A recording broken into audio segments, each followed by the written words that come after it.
დიდ დიღომში მდებარე წმინდა 100,000 მოწამის სახელობის ტაძრის წინამძღვარი დეკანოზი ლუკა სუბატაშვილი. დილომშვიდობისა, მამა ლუკა. დიდი მადლობა ბრძანებისთვის. წმინდა იოანე სინელის სათნოებათა კიბის შესახებ უნდა ვისაუბროთ, რომ გავახსენოთ მაყურებელს, ჩვენს მოგისმენთ რა თქმა უნდა დიდი სიამოვნებით.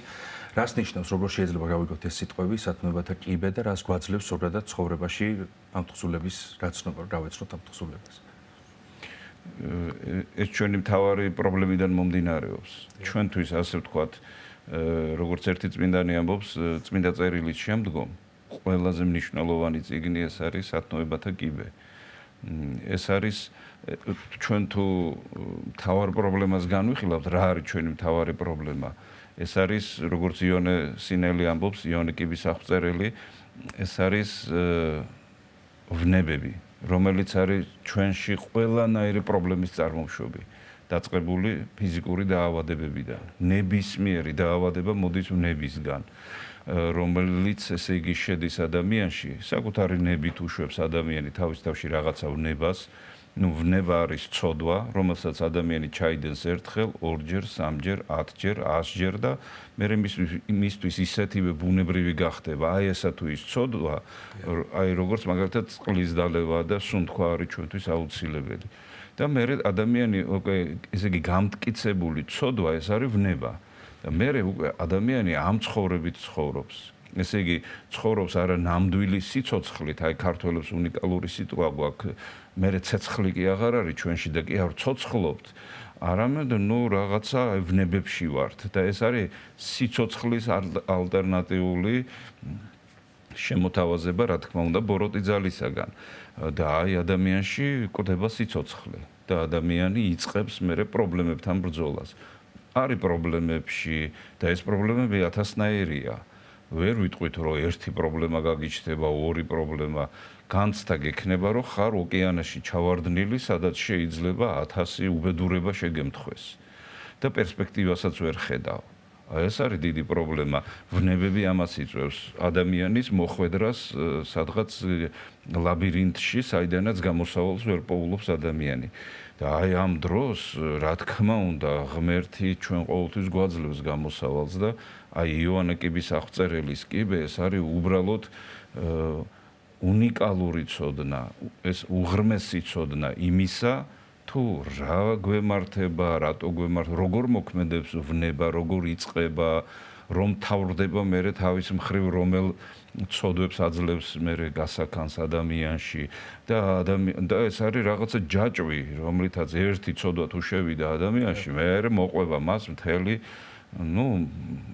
ლეგიონი მოყვება. მარტო ცოდვაზე არ არის აქ საუბარი, ცოდვას ეშმაკები მოყვებიან და ადამიანი მერე ხდება არა ტაძარი ღვთისა, არამედ რაღაცა ქვაბი ავაზაკთა. და ეშმაკები იყრიან მასში თავს და ადამიანი მერე წარდება და მას ნორმალური ცხოვრება არ აქვს.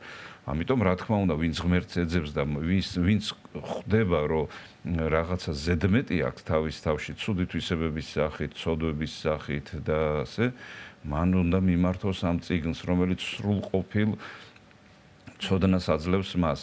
და ესეც უნდა ითქვას, რომ ამ წიგნის ავტორი, რა თქმა უნდა, ღვთის მადლით, სულიწმინდის მადლით არის, ესე იგი, იოანე კიბის აღწერელი, ღვთის მადლით წერს, მაგრამ თვითონ არის უგამოცდილესი ადამიანი.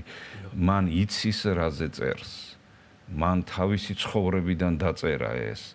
ეს ადამიანი 16 წლის იყო ერიდან რომ გავიდა, 19 წელი იყო მორჩილი ერთ-ერთ წმინდა მამასთან და შემდგომ 40 წელი დაყუდებული ცხოვრობდა უდაბნოში 74 წლამდე და უდიდესი ცოდნა დააგროვა, უდიდესი ცოდნა და საკმარისია რომ ეს მისი წიგნი წაიკითხო, რომ აი ეს არის რაღაცა საოცრება.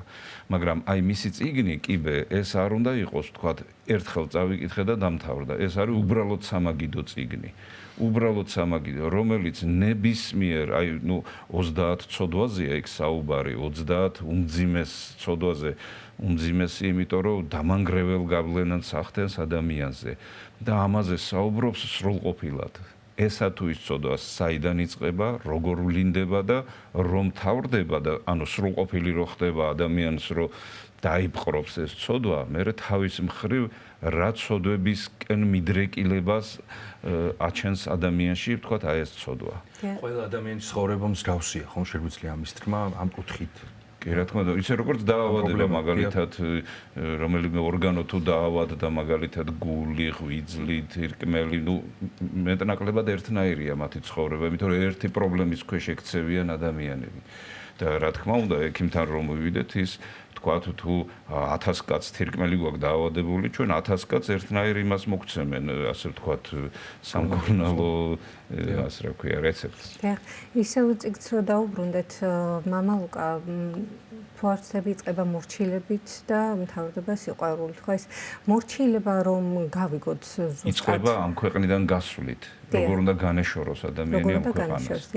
და საინტერესო არის თვითონ ეს განმარტება, როგორ უნდა განეშოროს ამ ქვეყანას, ასევე მორჩილება, რას მოიცავს თავის თავში. რო განუმარტოთ ჩვენს მაყურებელს. ყველას მორჩილი არ უნდა იყოს ადამიანი. ადამიანს წარმოუდგენია რომ მორჩილება ეს არის რომ მე ჩემი ნება აღარ მქონდეს და ვიყო თავდახრილი და ვინც რას მეტყვის ის გავაკეთო. ესე არა. მორჩილი ნიშნავს ღმერთის მორჩილ ადამიანს. ესე იგი მე ვემორჩილები გადაწყვეტილებას ვღებულობ რომ მე ვემორჩილები არა ცოდვებს, არამედ ღმერთს. და ესე იგი ზოგადად ადამიანი ზუსტად რომ პირდაპირ ღმერთს უნდა დაემორჩილოს. გნებავთ სინდის. სინდისიერი უნდა გახდეს ადამიანი და პატიოსანი შინაგანი გადაწყვეტილებით. მაგრამ ამ საკითხში, როდესაც ვთქვათ, ჩვენში შემოსულია სხვადასხვა ცოდვა, ზიანდება არა მარტო ჩვენი გული, ჩვენ შეიძლება ცოდვა გვიყვარდეს, არამედ ზიანდება ჩვენი გონება, რომელიც უკეთურებას სიკეთეთ აღიქვამს. მაგალითად, თუ ადამიანმა ცოდვა შეიყვარა, ბოროტება სიკეთეთ ეჩვენება. და აი ამ დროს საჭიროა მორჩილება ღვთისა. და მორჩილება ღმერთის ერთგული ადამიანისა, ვისაც ღმერთი უყვარს თავის თავზე მეტად. აი ასეთი ადამიანის მორჩილებაზეა საუბარი.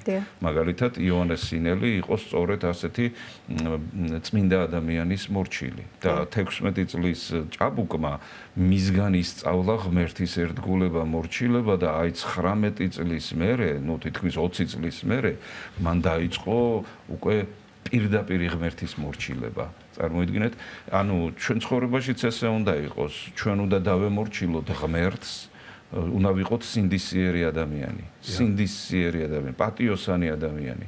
და თუ რაღაცა გვეეჭვება, თუ რაღაცას ვერ ხვდებით, ჩვენ თავს კი არ მივენდოთ ბოლომდე, იმიტომ რომ ჩვენ შეიძლება ცოდვა გვიყვარდეს გულით. ან ჩვენ შეიძლება აშკარად მოხიბლული იყოს ჩვენი გონება და ჩვენ ბოროტებას იკეთეთ მიგვაჩნდეს. ამიტომ პირველი ნაბიჯები აუცილებლად წმინდა პატიოსანი ადამიანის, წმინდაც ვინ არის, უნდა განვმარტოთ, რომ წმინდა არის პატიოსანი ადამიანი. პატიოსანი ადამიანი ამასთანავე არის წმინდა ადამიანი. წმინდა, რომელიც არ უშვებს თავის თავში რაღაცა ცოდვებს, არ ნიშნავს, რომ ბრძოლები არ აქვს. შემოთავაზება არ აქვს ბოროტისაგან, მაგრამ ის უბრალოდ პატიოსანია. აი ქართველებს აი ამის უნიკალური გენეტიკური ცოდნა გვაქვს, ასე ვიტყოდი. და აი მორჩილება სწორედ ღმერთის გმართებს და კიდე ხაზს გაუსვამდი, ყველას მორჩილება არ არის საჭირო. ეფრემასური ესეთ რამე წმინდა ეფრემასური ესეთ რამეს ბრძანებს. მოისმინე მოძღვრის საუბარი, შეადარე სახარებას. თუ ის ცდება სახარებას, მისსაც ნუ ისმენ. ამიტომ ჩვენ ღმერთს უნდა უსმენდეთ. მაგრამ პატიოსანი ადამიანი უნდა განგვამტკიცებდეს ამაში. მსგავსად იმისა, რომ თქვა შეიძლება მე ავად ვიყო და მე მინდა ჯამრთელი ვიყო და ვიცი რაც არის სწორი, რაც იწვევს მეტნაკლებად ვიცი დაავადებას რაც იწვევს, მაგრამ მე უნდა მოვისმინო პატიოსანი ექიმისა და წმინდა ადამიანისა, რომელიც მე არ მომატყუებს, ან არ მოტყუდება თვითონ. და ამიტომ აი იგივე ხდება სულიერებაში. მამა ლუკა, რა შედეგამდე შეიძლება მივიდეს ადამიანი და ცხოვრებაში რა პრობლემის წინაშე შეიძლება დაადგეს სწორედ ადამიანი, რომელიც არ არის მორჩილი და არის მის წმინდა მამების რჩევა და რიგებებს. ეს საშინელება ჯოჯოხეთში მოექცევა, უწმინდურობაში მოექცევა. მისი გული იქნება, როგორც წმინდა იონე ოქროპირი ამბობს, ქვეწარმავლებისა და მორიელების სამყოფელი. ის მდგენიაдаг მოწამლული იქნება. მას მოწამლავს მდგენიაдаг რაღაცა ცოდვები. ну აი მაგალითად ფიზიკურად რო გადმოვიტანოთ ფიზიკურ ცხოვრებაში მაგალითად მე რომ რაიმე დამპალი საკვები შევჭამო ან გახრწნილი წყალი დავლიო ან რაღაცა სიდამპლე მივიღო მე აუცილებლად მოვიწამლები და პრობლემები დამეწყება მაგრამ მე ლოგიკურად ვიწყებ მე თქვათ მკურნალობას მაგრამ წარმოვიდგინოთ რომ არ ვიმკურნალო და ამ სიდამპლე დავამატო სიდამპლე მე ცხოვრება არანორმალური მექნება და რატომ ეს არ უნდა გავაკეთო მე აუცილებლად უნდა განვიკურნო ჩემი თავი ღვთის მადლით ჩემი გადაწყვეტილებით ღვთის მადლით და პატიოსანი ადამიანების ჩართულობით და ისე როგორც ჩვენ ამას ფიზიკურ სამყაროში ვაკეთებთ ამიტომ აუცილებლად უნდა დავახციოთ თავი თორემ ჩვენ ეხლა ფიზიკურად მთელი ცხოვრება მოწამლული რო იყო ეს ნიშნავს რომ შენ ცხოვრება არ გექნება შენ იქნები დღედაღამ სიმწარეში და წარმოვიდგინოთ სულიერად წარმოვიდგინოთ რა ხდება ჩვენ ახლა ოქროს ხანა დავკარგეთ 800 წელზე მეტია და ფაქტიურად ჩვენ ამ პრობლემებში ვართ და ყველანაირი აი წმინდა იოანე კიბის აღწერილი ამბობს ყველანაირი პრობლემა რაც შენში ხდება კი არა რაც შენს ირგვლივ ხდება და შენ გთრგუნავს ეს არის ნებების გავლენა რომელიც შენში მოქმედებს რომ წარმოვიდგინოთ რომ შენ ვნებები არა გაქვს და ხარ სული წმინდის მფლობელი შენ ისევე არ გექნება პრობლემები როგორც ღმერთს არა აქვს პრობლემა და როგორც აი უძღებიშვილის შემთხვევაშია იგავში იქნები მამის სახლში მამა გაგიფრთხილდება გექნება სამოსელი პირველი ანუ ღვთაებრივი სამოსი გექნება ბეჭედი ნუ ნიშანი ძალაუფლებისა და შენ ვერავინ ვერ შეგეხება პირიქით შენ მამის სახლში მრავალი მსახური მოგემსახურება ანგელოზთა დასი რომელიც არის ჩვენი როგორც იწოდება ჩვენი უფროსი ძმები რომლებიც ჩვენ უყვარვართ საკუთარ თავზე მეტად და სიყვარული უпростоრეთ სიყვარული ნიშნავს როდესაც ვინმეს თავის თავზე მეტად უყვარხარ მაგალითად ქრისტემ ეს დაგვანახა და სიყვარული მხოლოდ მაშინ არსებობს თუ ადამიანი თავის თავზე მეტად შეიყვარებს ღმერთს სამშობლოს ადამიანს და ნუ ნებისმიერ საქმეს თავის თავზე თავგანწირვამდე აი ეს მდგომარეობა ვერაფრით ვერ დადგება სიყვარული ვერ დადგება როგორც ბრძანეთ ამით რომ თავრდებავს სიყვარული ვერაფრით ვერ იქნება ადამიანში თუ მასში არ დამარცხდა ეს საწამლავები რომელიც დღენიადაგ წამლავს ადამიანს. და რა თქმა უნდა, თავმდაბლობაც აუცილებელია ხო ამ გზაზე თავად მამულყა და ზოგს შეიძლება ზოგმა ჩათვალოს თავმდაბლობა სისუსტეთ და როგორ უნდა მოიქცეს ადამიანი აი რას ნიშნავს თავმდაბლობა, ჭეშმარიტი თავმდაბლობა და როგორ უნდა მოიქცეს ადამიანი რომ ეს მის სისუსტედ არ იქცეს ასე ვთქვათ. თავმდაბალი ადამიანი არის ის ვინც ღმერთზე დაბლა აყენებს თავის თავს. ანუ თავისზე ჭკვიანს უპირატესობას აძლევს. ნუ ნებისმიერ სიტუაციაში ძალიან დიდი უგუნურებაა, რომ ჩემზე ჭკვიანს რომ დავინახავ და გონიერს და ენერგიულს და გულიანს და ძალიან დიდი უგუნურებაა ჩემი მხრიდან, რომ მე ის როგორ თქვა, ჩემზე წინ არ დავაყენო. მე მას უნდა მიუბაძო. მაგალითად, წმინდა ანტონ დიდი, ესე იგი ჭაბუკი, როდესაც იყო, ის დადიოდა ბერებში და ვისაც რა სიძლიერე ჰქონდა, იმას სწავლობდა. და აი წარმოვიდგინოთ, რომ აი ეს უნდა მოიკრიბოს ადამიანმა თავის თავში და თავმდაბლობა ამის გარანტიაა. ამის საპირისპირო ქედმაღლობაა. როდესაც, ნუ აი მე ვარ და ქართველებმა ვიცით, რომ აი კიტრივით მოაქო თავიო და ნუ ხო და ვითომ რაღაცას წარმოადგენს და ამ დროს არაფერს არ წარმოადგენ.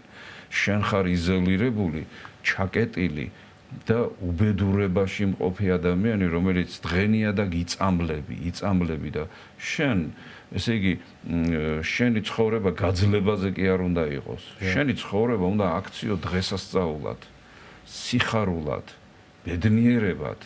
შენ უნდა იყო ღმერთზე დამოკიდებული. თავმდაბალი ადამიანი ღმერთზეა დამოკიდებული.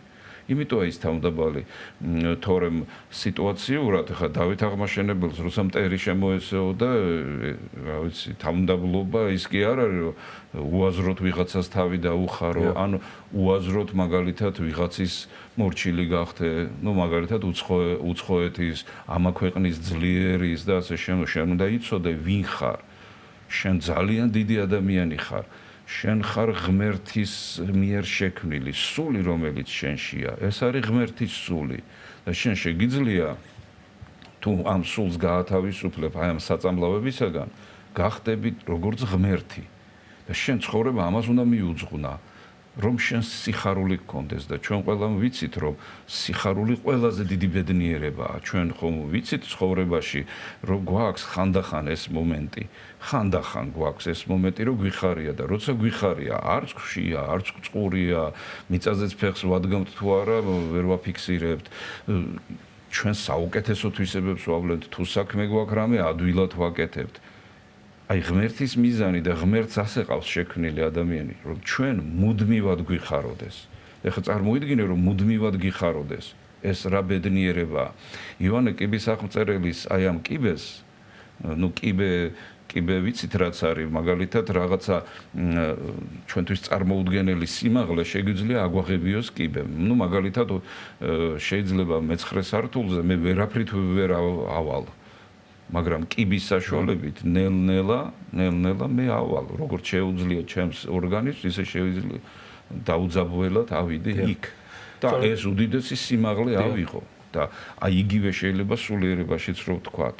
მას აქვს თავისი კიბე, თავისი მიმყვანელი გზა, რომელიც მე აუცილებლად უნდა გავიარო. დიახ, მამა ლუკა, სწორედ ეს მინდოდა მეკითხა სათაურთან დაკავშირებით, როგორ შეიძლება რომ გავიგოთ ეს სათაური, სწორად რას ნიშნავს მისი განმარტება, სათნოებათა კიბე, ეს პირდაპირ მნიშვნელობით აუცილებლად შეგვიძლია გავაიდიოთ და გავიგოთ როგორც სულიერ გზაზე ჩვენი ცხოვრების თითოეული კონკრეტული ნაბიჯი, რომელიც ჩვენი გასავლელია. კი, რა თქმა უნდა. ესე იგი, თითოეული ეს 30 კიბეზეა საუბარი, 30 ცოდვა, რომელიც თავის მხრივ კიდე სხვა ცოდვებს იწვევენ და სრული ჯოჯოხეთი ხდება მე ადამიანში და კაცი შვილი არ არის მისი დამხსნელი ადამიანის აქედან. თუ არა სული წმინდის მადლი და თუ არა ქრისტეს ერთგულება. და თუ არა აი გადაწყვეტილებების მიღება, აი ქართული სიტყვა გადაწყვეტილება უნიკალურია, რომ ფუძეში დევს სიტყვა წყვეტა. ესე იგი გადაწყვეტილებებს რო ღებულობ, შენ რაღაცას წყვეტ, გლიჯავ რაღაცას, რომელიც შენ გაკავებს.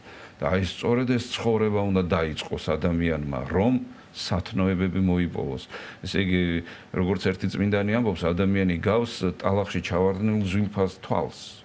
თუ ჩვენ ამ ძვირფას თვალს ტალახიდან ამოვიღებთ, ის არის ვერც მიხვდებით ის რა არის. ის არის ჩვეულებრივი, კენჭი, ასე ვთქვათ, მაგას არანაირი ღირებულება. მაგრამ თუ ჩვენ ამ ტალახს მოვაშორებთ, ჩვენ დავინახავთ, რომ ეს არის ბრწყინვალება. ეს არის საოცარი ენერგია, საოცარი სილამაზე, საოცარი მადლი ღვთისა. ასე ადამიანიც ჩვენ უნდა მოვაშოროთ ჩვენს თავს ტალახი, რათა გავხდეთ სათნონი. სათნო, ანუ სიკეთის აღმომაცენებელი. და ხშირ შემთხვევაში თუ ცოდვა არის შესული ადამიანში და ადამიანი იტანჯება, ის სიკეთეს ვერ აღმოაცენებს. იმიტომ რომ ვისშიც რა არის გამარჯვებული, იმას აღმოაცენებს. თუ დაინახე სიკეთის მრქვეველი ადამიანი, სიხარულით სავსე ადამიანი, როგორც ენერგიას აფრქვევს ირგვლივ. იმიტომ რომ მის გულშია სიხარული, მაგრამ აი შფოთიანი და როდესაც დამარცხებული გული აქვს ადამიანს, ის სიკეთეს ვერ აფრქვევს, ის პირიქით, ის არის როგორც გახსნილი ხელყუმბარა, მზად იმისათვის რომ აფეთქდეს და თავის ირგვლივ იგივე გაავრცელოს, რაც მასში არის გამარჯვებულ მდგომარეობაში. ამიტომ თუ გვინდა რომ სათნოება გქონდეს, რა თქმა უნდა ეს ბოროტება უნდა დავამარცხოთ ჩვენს თავში მოქმედი. და ეს რა თქმა უნდა შეიძლება და შესაძლებელია და წმინდა იოანე კიბისახმწერელი უნიკალურ ცოდნას იძლევა. მაგალითად ყველამ ვიცით რომ ყველაზე დიდი ცოდვა არის ამპარტავნება, მაგრამ იოანე კიბისახმწერელი ამას ისე შლის ამ ცოდვას, ამ პარტავნებას უფრო გასაგები რო გახდეს ჩვენთვის. მაგალითად, ამ პარტავნება იშლება კიდე რამდენიმე ცოდვად და ერთ-ერთი ცოდვა არის სიამოვნების მოყვარეობა. როდესაც ადამიანი მიდრეკილია სიამოვნებისკენ, სიამოვნების მიღებისკენ და ეს იმდენად გამარჯვებული იდეოლოგიაა დღეს კაცობრიობაში და ჩვენს ყოფაში, რომ მე ბავშვობიდან უყურებ ამას, რომ სიამოვნების მიღებას ადამიანი ცოდვად არ მთulis. ჭამის დროს, მის დროს საუბრის დროს, სხვის გახარებაზე კი არ ფიქრობს, თავის სიამოვნებაზე ფიქრობს და თუ ადამიანი სიამოვნებისთვის ცხოვრობს, ის ამ პარტავნებაშია, ანუ ღმერთი მისთვის არაფერი არ არის და ეს ადამიანი დემონთა ტყვეობაშია. და ეს ადამიანი მე ის ცოდვა თავის პრობლემებს იწვევს. აი ოქროს ხანა რატო დაგვიმთავრდა ჩვენ, როგორც ჟამთა აღწერელი, ანუ ისტორიკოსი ამ ფსევდონიმით ჟამთა აღწერელი მე-13 საუკუნეში წერს, დაივიწყესო ქართველებმა ღმერთის სიყვარულიო და ამ ქვეყნიურ შვება სიამეს მისცეს თავიო. და ეს შვება სიამოვნება ეს არის ერთ-ერთი შემადგენელი ნაწილი ამ პარტავნებისა, ერთ-ერთი. და ჩვენ უნდა მოვიშოროთ ეს, თუ არა და ჩვენ დავიღუპებით, მაგრამ დღეს გაბატონებული იდეოლოგია მთელ მსოფლიოში ეს არის სიამოვნება. ეშმაკი ძალიან საოცრად ქადაგებს და ძალიან ახლობელია ადამიანისთვის ეს, რომ ის სიამოვნე მოეშვი, მიენდე წყურვილის გრძნობას და რა მიენდე გრძნობებს მე იყვნენ ფილოსოფოსები, რომელსაც ამას ასე ვთქვათ გვამართლებდნენ ამაში და წარმოგვისახავდნენ, რომ ეს ესეა, იმიტომ რომ მე ადამიანი ვარ და არაფერი ადამიანური ჩემთვის უცხო არ არის და ასე შემდგომ. აი ეს უნდა გავყოთ რა არის ღვთისგან ნაქადაგები და რა იწვევს ჩვენს სიხარულს და რა არის ეშმაკისგან ნაქადაგები და რა იწვევს როგორ უნდა შევაჩეროთ ის. აი სრულყოფილ ცოდნას გვაძლევს იოანე კიბის აღწერელი. ეს არ არის უბრალო ადამიანი, ეს არის უდიდესი ადამიანი კაცობრიობის ისტორიაში. ეს ერთი, მაგრამ მეორე განსაკუთრებით მინდა აღვნიშნო, რომ ეს არის კიდევ მისი თარგმანი ბერძნულიდან არის შესრულებული ექვთიმე ათონელის მიერ. ეს საერთოდ უნიკალური ღვთისსაჩუქარია, აი ექვთიმე ათონელის ცხოვრებას რო შევხედავთ, იქ ღვთისმშობლის გადარჩენილია ის და ეს არის განსაკუთრებული პიროვნება, რომელიც ისე ღრმად გადმოგცემს ამას ყველაფერს, რომ ესე იგი შენ უნდა მოემზადო, რომ ეს ცოდნა მიიღო მთლიანად და შენ აი ამ უფსკრულში ჩადიხარ და არანაირი პრობლემა არ გრჩება გაგებისა, მენტალურად გაგებისა და გულით გრძნობისა და გრჩება ერთადერთი რამ, რომ შენ მიყვე ამ დინებას, რომელსაც ეს წმინდანები ქმნიან. ღვთის მადლით.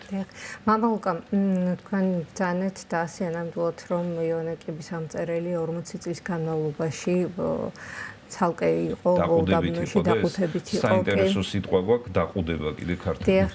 და საკმაოდ დიდი ცოდნა დააგროვა ამ პერიოდის განმავლობაში, ხომ როგორი არის მისი მიდგომა, როგორი არის მისი დარიგება, შეგონება, ჩვენთვის გასათვალისწინებელი, როგორ უნდა მოვიპოვოთ ის სულიერი სიმშვიდე და სულიერი სიმდიდრე. იმიტომ რომ ყველა კარგად ვიცით, მატერიალური ადამიანს არაფერი არ მიყვება იმ ქვეყნად. მიყვება ის, რაც სულიერ ხურჯინში აქვს დაგროვილი თავისთავად, ხომ? როგორ უნდა დავაგროვოთ ჩვენში ეს სიმდიდრე და როგორ უნდა მოვიპოვოთ ის სულიერი საზრდო, რომელიც ასე მნიშვნელოვანი არის უფალთან მიახლოებისთვის. აი როგორ თქვა, სიტყვაზე ვიტყვი, რომ მე 10,000 ჯერ მაქვს წაკითხული ეს წიგნი. ამოკონსპექტებული მაქვს, თითოეული ცოდვა მაქვს ჩემთვის გასაგებ ენაზე გადმოტანილი, რაც გულზე მხდება, რასაც გონებისთვის გასაგებია. ეს ჩემი წიგნი რო ნახოთ, გეგონებათ ბრძოლის ველი, სულ დახაზული აღნიშვნები გაკეთებული ჩემთვის. და როგორ თქვა, აი დღესაც ეს ჩემს მაგიდასთან მაგ პატარა თარო, სადაც განსაკუთრებული წიგნები მიდევს. და აი ეს სამაგიდო წიგნებს რო ეძახიან. და აი ეს არის ერთ-ერთი. მაგალითად ამ დილასაც წავიკითხე. ეს არის უბრალოდ საზრდო. შენ რაღაცას აუცილებლად გაიგებ. თუ გინდა როგორ გაიგო, შენ უნდა მოისმინო ამ ანგელოზი ადამიანების ესე იგი საუბარი.